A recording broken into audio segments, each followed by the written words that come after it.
You can't do business without handling some form of criticism, whether that's criticism from your clients, criticism from your colleagues, criticism from the market, so on your content and things you're putting out, or even just criticism from peers or mentors. So here are two ways that I handle criticism. The first way is to discern, is it judgment or criticism?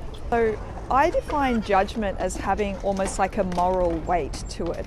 It's often commentary on your character, it's commentary on your motivations, and it's commentary on a standard that's been broken. On the other hand, criticism is much more about behavior and actions. So if we were to hold the two against each other, judgment is more about a failure, and criticism is actually more about an improvement that can be made. Moreover, judgment comes from someone else and how they're feeling about the situation and how you've let them down or hurt them. Criticism, on the other hand, comes more from an eye towards you and about how you can improve.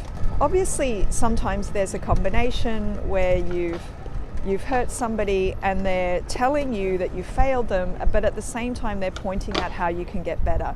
And so this is where discernment comes in, to understand the difference between judgment and criticism. The second way I think about criticism is I'm getting better at looking at the person who is criticizing me and evaluating if this is somebody that I want to listen to. Now, we can live a little bit from our childhood where maybe we were told off for doing things, and we hold on to this in terms of like an inner critical voice. If we're living with an inner critical voice, we can actually operate in a way that's just trying to get other people's approval all the time. And this is how criticism can be so crushing and so cutting. However, in our pursuit of wanting other people to approve of us, wanting a peaceful situation, we can actually ignore whether this person's criticism is valid or whether this is somebody that we even want to listen to.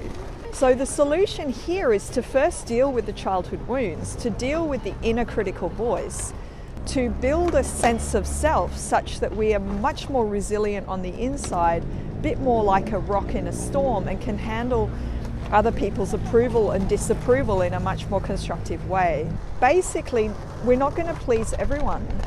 We're not meant to please everyone. We're not meant to get along with and like everybody and be liked by everybody. People are going to criticize you and judge you because of stuff that's going on in their world, not because of you.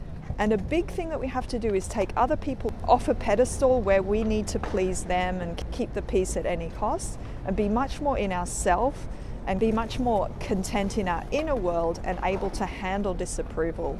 Ultimately, narcissists and sociopaths get up into tiers of leadership for one main reason, that they're really impervious to criticism. And in doing so, they mimic true confidence. But instead of dampening our empathy as a leader, our job is to expand our inner world, expand our inner confidence, while still maintaining a strong empathetic nature, ability to listen to other people and understand what's going on for them. Positions of leadership need more empathetic leaders who are fortified inside, who can listen to both judgment and criticism and discern it for what it is. It's about feeling everything, but being able to discern what to listen to and what not to listen to. So I hope these two tips help you when dealing with criticism. Comment below if there's another way that you handle criticism.